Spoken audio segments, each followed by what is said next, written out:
শুরু হচ্ছে মহাগ্রন্থ আল কোরআন এর 11 নম্বর পারার শেষ অর্ধাংশ এর বঙ্গানুবাদ। আল্লাহ রব্বুল আলামিন বলেন, তুমি জিজ্ঞেস করো, কে রুজি দান করে তোমাদেরকে আসমান ও জমিন থেকে, কিংবা কে তোমাদের কান ও চোখের মালিক? তাছাড়া কে জীবিতকে মৃতের ভিতর থেকে বের করেন, এবং কেই বা মৃতকে জীবিতর ভিতর থেকে বের করেন? কে করেন কর্ম সম্পাদনের ব্যবস্থাপনা? তখন তারা বলে উঠবে, আল্লাহ। তখন তুমি বলো, তারপরেও তোমরা ভয় করছো না কেন? অতএব এ আল্লাহই তোমাদের প্রকৃত পালনকর্তা। আর সত্য প্রকাশের পরে উদ্ভ্রান্ত হয়ে ঘোরার মাঝে কি রয়েছে? গুমরাহি ছাড়া। সুতরাং তোমরা কোথায় ঘুরছো? এমনইভাবে সত্য প্রমাণিত হয়ে গেছে তোমার পরওয়ারদিগারের বাণী সেসব নাফরমানের ব্যাপারে যে এরা ঈমান আনবে না। বলো, আছে কি কেউ তোমাদের শরীকদের মাঝে যে সৃষ্টিকে পয়দা করতে পারে এবং আবার জীবিত করতে পারে? বলো, আল্লাহই প্রথমবার সৃষ্টি করেন এবং অতঃপর তার পুনরুদ্ভব করেন। অতএব তোমরা কোথায় ঘুরপাক খাচ্ছ? জিজ্ঞেস করো, আছে কি কেউ তোমাদের শরীকদের মধ্যে যে সত্য সঠিক পথ প্রদর্শন করবে? বলো, আল্লাহই সত্য সঠিক পথ প্রদর্শন করেন। সুতরাং এমন যে লোক সঠিক পথ দেখাবে তার কথা মান্য করা, কিংবা যে লোক নিজে নিজে পথ খুঁজে পায় না তাকে পথ দেখানো কর্তব্য। অতএব তোমাদের কি হলো? কেমন তোমাদের বিচার? বস্তুত তাদের অধিকাংশই শুধু আন্দাজ অনুমানের ওপর চলে, অথচ আন্দাজ অনুমান সত্যর বেলায় কোনো কাজেই আসে না। আল্লাহ ভালো করে জানেন তারা যা কিছু করে। আর কোরআন সে জিনিস নয় যে আল্লাহ ব্যতীত অন্য কেউ তা বানিয়ে নেবে। অবশ্য এটি পূর্ববর্তী কালামের সত্যায়ন করে এবং সে সমস্ত বিষয়ের বিশ্লেষণ দান করে যা তোমার প্রতি দেয়া হয়েছে, যাতে কোনো সন্দেহ নেই তোমারা বিশ্ব পালনকর্তার পক্ষ থেকে। মানুষ কি বলে যে এটি বানিয়ে এনেছে? বলে দাও, তোমরা নিয়ে এসো একটি চূড়া আর ডেকে নাও যাদেরকে নিতে সক্ষম হও আল্লাহ ব্যতীত, যদি তোমরা সত্যবাদী হয়ে থাকো। কিন্তু কথা হলো এই যে তারা মিথ্যা প্রতিপন্ন করতে আরম্ভ করছে, যাতে বুঝতে তারা অক্ষম। এমনইভাবে মিথ্যা প্রতিপন্ন করেছে তাদের পূর্ববর্তীরা। অতএব লক্ষ্য করে দেখো কেমন হয়েছে পরিণতি। আর তাদের মধ্যে কেউ কেউ কোরআনকে বিশ্বাস করবে এবং কেউ কেউ বিশ্বাস করবে না। বস্তুত তোমার পরওয়ারদিগার যথার্থ জানেন দুরাচারকারী দিগকে। আর যদি তোমাকে মিথ্যা প্রতিপন্ন করে তবে বলো, আমার জন্য আমার কর্ম আর তোমাদের জন্য তোমাদের কর্ম। তোমাদের দায় দায়িত্ব নেই আমার কর্মের উপর এবং আমার দায় দায়িত্ব নেই তোমাদের কর্মের উপর। তোমরা যা করো সেজন্য। তাদের কেউ কেউ কান রাখে তোমাদের প্রতি। তুমি বধিরদের কি শোনাবে যদি তাদের বিবেক বুদ্ধি না থাকে? আবার তাদের মধ্যে কেউ কেউ তোমাদের প্রতি দৃষ্টি নিবন্ধ রাখে। তুমি অন্ধদেরকে কি পথ দেখাবে যদি তারা মোটেও দেখতে না পারে? আল্লাহ জুলুম করেন না মানুষদের ওপর, বরং মানুষ নিজেই নিজের ওপর জুলুম করে। আর যেদিন তাদেরকে সমবেত করা হবে যেন তারা অবস্থান করেনি, তবে দিনের এক দণ্ড একজন অপরজনকে চিনবে। নিঃসন্দেহে ক্ষতিগ্রস্ত হয়েছে যারা মিথ্যা প্রতিপন্ন করেছে আল্লাহর সাথে সাক্ষাৎকে এবং সরল পথে আসেনি। আর যদি আমি দেখাই তোমাকে সে ওয়াদা সমূহের মধ্য থেকে কোনো কিছু যা আমি তাদের সাথে করেছি, অথবা তোমাকে মৃত্যু দান করি, যা হোক আমার কাছেই তাদেরকে প্রত্যাবর্তন করতে হবে। বস্তুত আল্লাহ সে সমস্ত কর্মের সাক্ষী যা তারা করে। আর প্রত্যেক সম্প্রদায়ের একজন রসুল রয়েছে। যখন তাদের কাছে তাদের রসুল ন্যায়দণ্ড সহ উপস্থিত হবে তখন আর তাদের ওপর জুলুম করা হবে না। তারা আরো বলে, এ ওয়াদা কবে আসবে?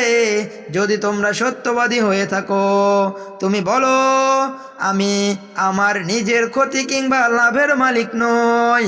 আমি আমার নিজের ক্ষতি কিংবা লাভের মালিক নই, কিন্তু আল্লাহ যা ইচ্ছা করেন। প্রত্যেক সম্প্রদায়ের জন্যই এক একটি ওয়াদা রয়েছে। যখন তাদের সে ওয়াদা পৌঁছে যাবে তখন না এক দণ্ড পেছনে সরতে পারবে আর না সামনেও সরতে পারবে। তুমি বলো, আচ্ছা দেখো তো দেখি, যদি তোমাদের উপর তার আযাব রাতারাতি অথবা দিনের বেলায় এসে পৌঁছে যায় তবে এর আগে পাপীরা কি করবে?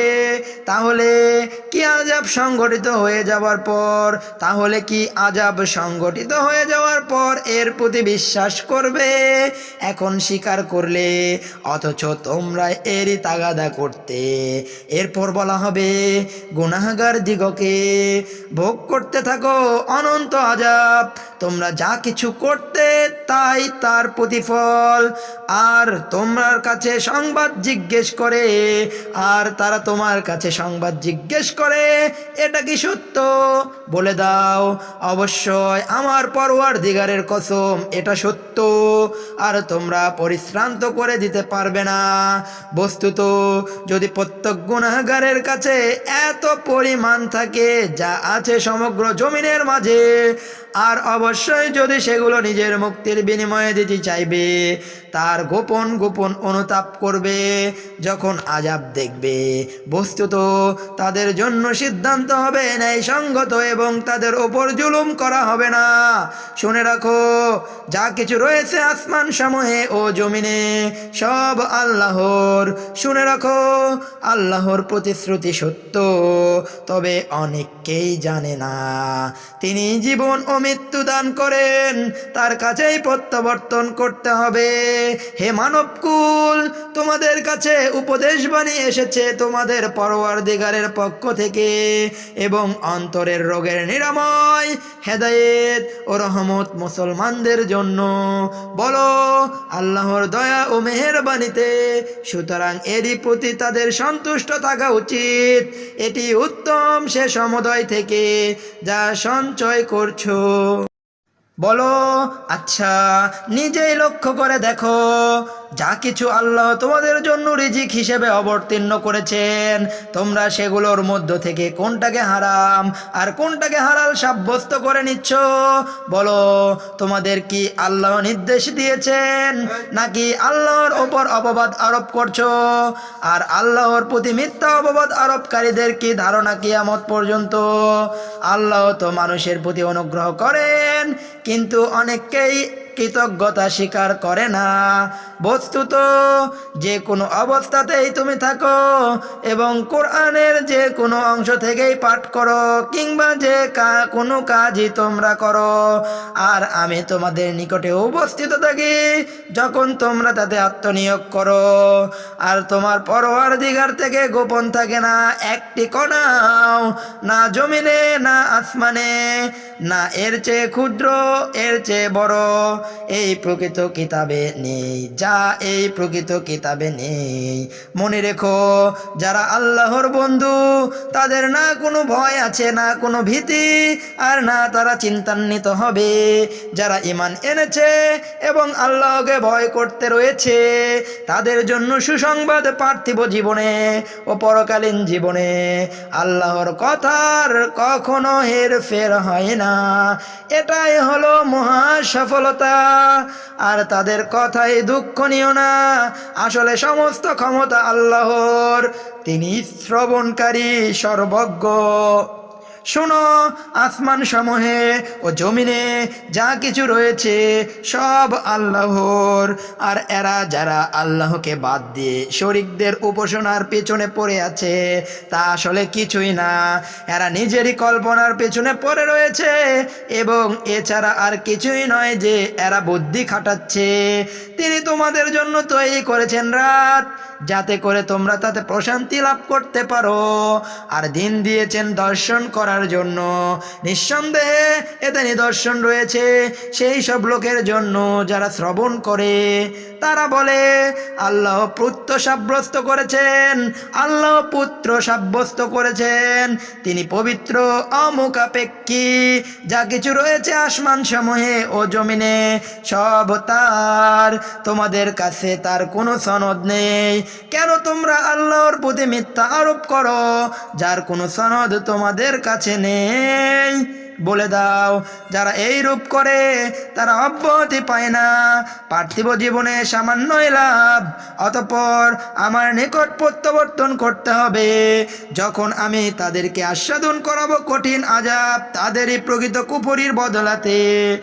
আর তাদেরকে শুনিয়ে দাও নূহের অবস্থা, যখন সে স্বীয় সম্প্রদায়কে বলল, হে আমার সম্প্রদায়, যদি তোমাদের মাঝে আমার অবস্থিতি এবং আল্লাহর আয়াতসমূহের মাধ্যমে নসিহত করা ভারী বলে মনে হয়ে থাকে, তবে আমি আল্লাহর ওপর ভরসা করছি।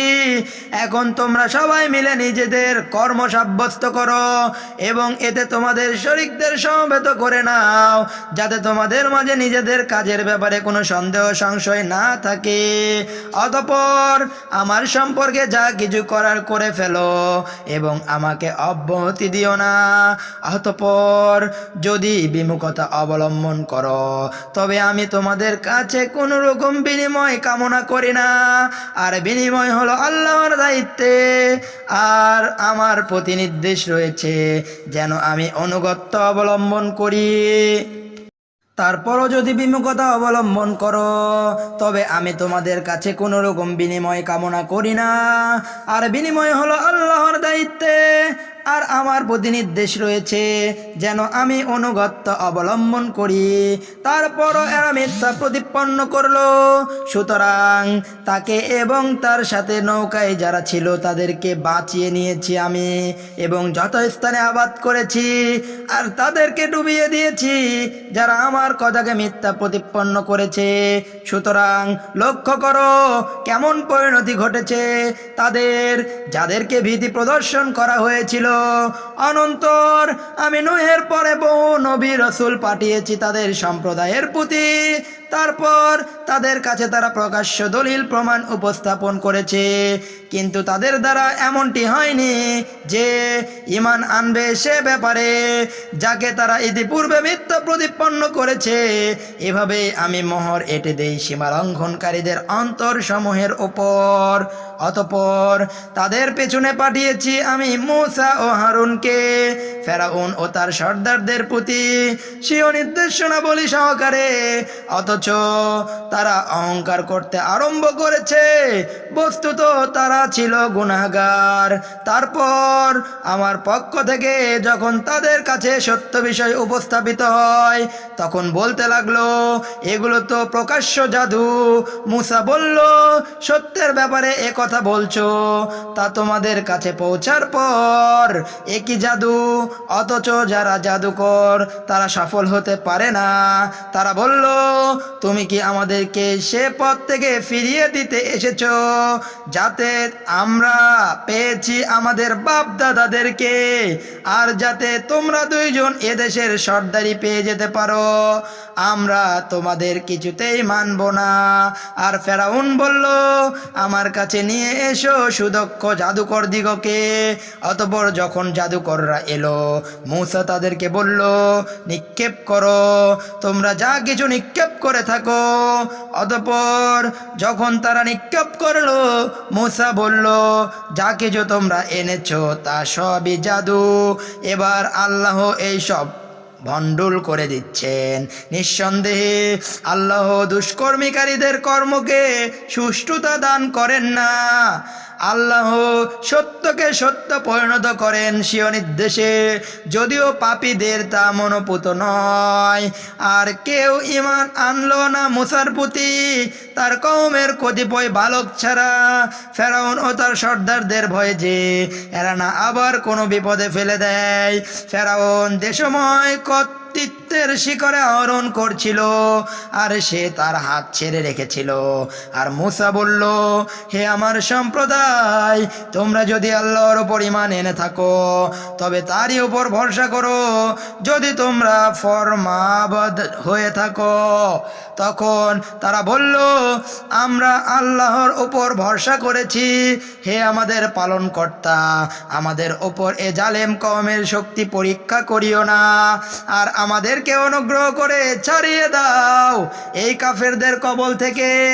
আর আমি নির্দেশ পাঠালাম মূসা এবং তার ভাই হারুনের প্রতি, এই যে তোমরা তোমাদের জাতির জন্য মিশরের মাটিতে বাসস্থান নির্ধারণ করো, আর তোমাদের ঘরগুলোকে বানাবে ক্যাবলামুখী করে, এবং নামাজ কায়েম করো, আর যারা ঈমানদার তাদেরকে সুসংবাদ দান করো। মূসা বলল, হে আমার পরওয়ারদিগার, তুমি ফেরাউনকে এবং তার সর্দারদেরকে পার্থিব জীবনের আড়ম্বর দান করেছ এবং সম্পদ দান করেছ। হে আমার পরওয়ারদিগার, এজন্যই যে তারা তোমার পথ থেকে বিপদগামী করবে। হে আমার পরওয়ারদিগার, তাদের ধন সম্পদ ধ্বংস করে দাও এবং তাদের অন্তরগুলোকে কঠোর করে দাও, যাতে করে তারা ততক্ষণ পর্যন্ত ঈমান না আনে যতক্ষণ না বেদনাদায়ক আযাব তাদেরকে প্রত্যক্ষ করে নেয়। বললেন, তোমাদের দোয়া মঞ্জুর হয়েছে, অতএব তোমরা দুজন অটল থাকো এবং তাদের পথে চলো না যারা অজ্ঞ। আর বনি ইসরাইলকে আমি পার করে দিয়েছি নদী, তারপর তাদের পশ্চাৎ বন করেছে ফেরাউন ও তার সেনাবাহিনী দুরাচার ও বাড়াবাড়ির উদ্দেশ্যে। এমনকি যখন তারা ডুবতে আরম্ভ করলো তখন বলল, এবার বিশ্বাস করে নিচ্ছে যে কোনো মাবুদ নেই তাকে ছাড়া, যার ওপর ঈমান এনেছে বনি ইসরাইলরা। বস্তুত আমিও তারই অনুগতদের অন্তর্ভুক্ত। এখন এ কথা বলছো, অথচ তুমি ইতিপূর্বে নাফরমানি করেছিলে এবং পথভ্রষ্টদের অন্তর্ভুক্ত ছিলে। অতএব আজকের দিনে বাঁচিয়ে দিচ্ছি আমি তোমার দেহকে, যাতে তোমার পশ্চাৎবর্তীদের জন্য নিদর্শন হতে পারে। আর নিঃসন্দেহে বহু লোক আমার মহাশক্তির প্রতি লক্ষ্য করে না। আর আমি বনি ইসরাইল দিগকে দান করেছি উত্তম স্থান এবং তাদেরকে আহার্য দিয়েছি পবিত্র পরিচ্ছন্ন বস্তু সামগ্রী। বস্তুত তাদের মধ্যে মতবিরোধ হয়নি যতক্ষণ না তাদের কাছে এসে পৌঁছেছে সংবাদ। নিঃসন্দেহে তোমার পরওয়ারদিগার তাদের মাঝে মীমাংসা করে নেবেন কিয়ামতের দিন, যে ব্যাপারে তাদের মাঝে মতবিরোধ হয়েছিল। সুতরাং তুমি যদি সে বস্তু সম্পর্কে কোনো সন্দেহের সম্মুখীন হয়ে থাকো যা তোমার প্রতি আমি নাজিল করেছি, তবে তাদেরকে জিজ্ঞেস করো যারা তোমার পূর্ব থেকে কিতাব পাঠ করছে। এতে কোনো সন্দেহ নেই যে তোমার পরওয়ারদিগারের নিকট থেকে তোমার নিকট সত্য বিষয় এসেছে। কাজেই তুমি পশ্চিম কালেও সন্দেহকারী হও না এবং তাদের অন্তর্ভুক্ত হও না যারা মিথ্যে প্রতিপন্ন করেছে আল্লাহর বাণীকে। তাহলে তুমিও অকল্যাণে পতিত হয়ে যাবে, যাদের ব্যাপারে তোমার পরওয়ারদিগারের সিদ্ধান্ত নির্ধারিত হয়ে গেছে। তারা ঈমান আনবে না যদিও তাদের সামনে সমস্ত নিদর্শনাবলী এসে উপস্থিত হয়, তবুও যতক্ষণ না তারা দেখতে পায় বেদনাদায়ক আযাব। সুতরাং কোন জনপদ কেন এমন হলো না যে ঈমান এনেছে অতঃপর তার সে ঈমান গ্রহণ হয়েছে কল্যাণকর? অবশ্য ইউনুসের সম্প্রদায়ের কথা আলাদা। তারা যখন ঈমান আনে তখন আমি তুলে নেই তাদের ওপর থেকে অপমানজনক আযাব পার্থিব জীবনে এবং তাদেরকে কল্যাণ পৌঁছায় এক নির্ধারিত সময় পর্যন্ত। আর তোমার পরওয়ারদিগার যদি চাইতেন তবে পৃথিবীর বুকে যারা রয়েছে তাদের সবাই ঈমান নিয়ে আসতো সমবেতভাবে। তুমি কি মানুষদের ওপর জবরদস্তি করবে ঈমান আনার জন্য? আর কারো ঈমান আনা হতে পারে না যতক্ষণ না আল্লাহর হুকুম হয়। পক্ষান্তরে তিনি অপবিত্রতা আরোপ করেন যারা বুদ্ধি প্রয়োগ করে না তাদের ওপর। তাহলে আপনি বলে দিন, চেয়ে দেখো তো আসমান সমূহে ও জমিনে কি রয়েছে, আর কোনো নিদর্শন এবং কোনো ভয়ভীতি কোনো কাজে আসে না সেই সব লোকের জন্য যারা মান্য করে না। সুতরাং এখন আর এমন কিছু নেই যার অপেক্ষা করবে, কিন্তু সেই সব দিনের মতোই দিন যা অতীত হয়ে গেছে। এর পূর্বে আপনি বলুন, এখন পথ দেখো, আমিও তোমাদের সাথে পথ চেয়ে রইলাম। অতঃপর আমি বাঁচিয়ে নেই নিজের রসুলগণকে এবং তাদেরকে যারা ঈমান এনেছে, এমনইভাবে ঈমানদারদের বাঁচিয়ে নেয়া আমার দায়িত্ব বটে। বলে দাও হে মানবকুল, তোমরা যদি আমার দিনের ব্যাপারে সন্দিহান হয়ে থাকো তবে যেন আমি তাদের ইবাদত করি না যাদের ইবাদত তোমরা করো আল্লাহ ব্যতীত, কিন্তু আমি ইবাদত করি আল্লাহ তাআলার, যিনি তুলে নেন তোমাদেরকে।